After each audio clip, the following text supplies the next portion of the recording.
Now, when the Xiaomi Redmi Note 14 Pro Plus was announced a few months ago, I was like, Yeah, boy. At bakit hindi? Ang ganda ng spec sheet ng phone na ito on paper when it was announced in China. So, I was expecting it to be the same when it arrived here in the Philippines. Now, unfortunately, medyo downgraded yung global variant, and while it's still a great phone, medyo na-disappoint lang ako kung bakit ganun yung specs niya pagdating niya sa Pilipinas. So ano nga ba ang difference ng Chinese version at ng global variant ng phone na ito?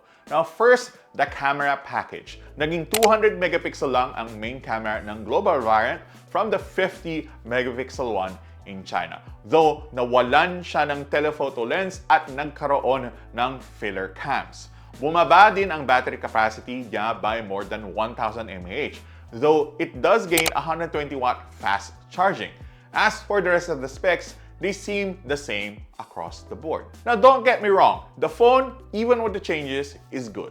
But Xiaomi might have shot itself in the foot, moving the phone from must-buy category to a more depending on what you need and what's available category, which is not a great place to be considering ang daming magagandang phones ngayon. Sayang, kasi ang ganda ng design ng phone nito, especially with the lavender purple leather back variant.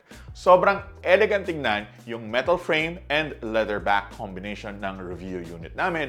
At kahit sobrang laki ng camera module niya, fit pa rin yung design niya sa overall vibe ng phone. Ang sarap tingnan ng display niya sa harap, in fairness, thanks to the AMOLED panel. Curved yung panel niya at sobrang liwanag, so hindi magiging problem ang outdoor legibility. May Corning Gorilla Glass Victus 2 protection ang screen, so matibay din siya. In fact, kasing tibay niya yung mga lumalabas na mga phone recently thanks to the all-star durability according to Xiaomi. Now, this means they reinforce the screen and internals with steel and other shock-absorbing materials for the phone to withstand drops from normal heights without the screen or the internals shattering or dying. That also means that the phone also gets IP68 water and dust resistance, which is great, especially at this price point. Kamusta naman yung 200 megapixel camera na nasa Redmi 14 Pro Plus na global variant? Mukhang okay naman, maganda yung kuha ng camera ng phone in bright light, pero medyo expected naman yun for a phone at this price point. Now, you can shoot in 200 megapixel mode kung trip mo talaga sulitin yung every single pixel ng sensor ng phone na ito. Pero I wouldn't bother kasi wala naman talagang malaking difference yung images na makukuha mo. Kung tutusin, okay lang sa akin na walang telephoto camera kung sobrang ganda naman ng main camera kasi magka-crop ka lang. Pero that's not the case with this phone. Medyo soft yung details ng ibang shots namin and may konting noise kaming nakikita sa ibang kuha na naka-zoom in. The ultra-wide isn't better and honestly, I was looking forward to the phone being a camera powerhouse. Pero mukhang kailangan pa ng konting software tuning yung phone na ito to get the most out of the sensor. The bright side is that may generative AI tools na pwede kang gamitin with this phone, including being able to remove unwanted people in shots. Now, don't get me wrong, the cameras are okay if you just need a phone that can take shots that you'll share in social media. Pero kung mahilig ka mag-mobile photography and that's your main hobby, you might actually want to skip this kasi medyo hindi papasa yung image quality ng phone ito for you. Now, maganda yung processing package ng phone na ito. It's a Snapdragon 7S Gen 3 with 12 GB of RAM and either 256 GB or 512 GB of storage depending on what you buy.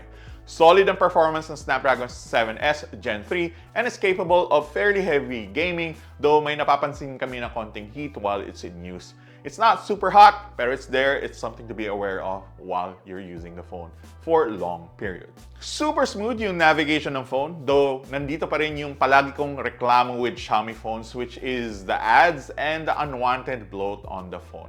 Parang every video na lang with the Xiaomi phone, magre-reklamo ko about this, pero I have to keep saying it until they change it. Even with HyperOS, nothing has changed. Now, that's something you'll have to take note of when you buy this phone. Kung ayaw mo nakikita yung mga unwanted stuff na ganon, probably avoid this phone.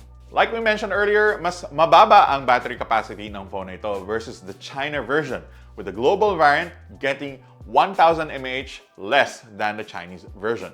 Now, the trade-off is that you get a faster 120 watt fast charging capability versus 90 watt in the Chinese variant. But I would have preferred the higher capacity because you really don't notice that 30 watt increase in charging speed, to be fair.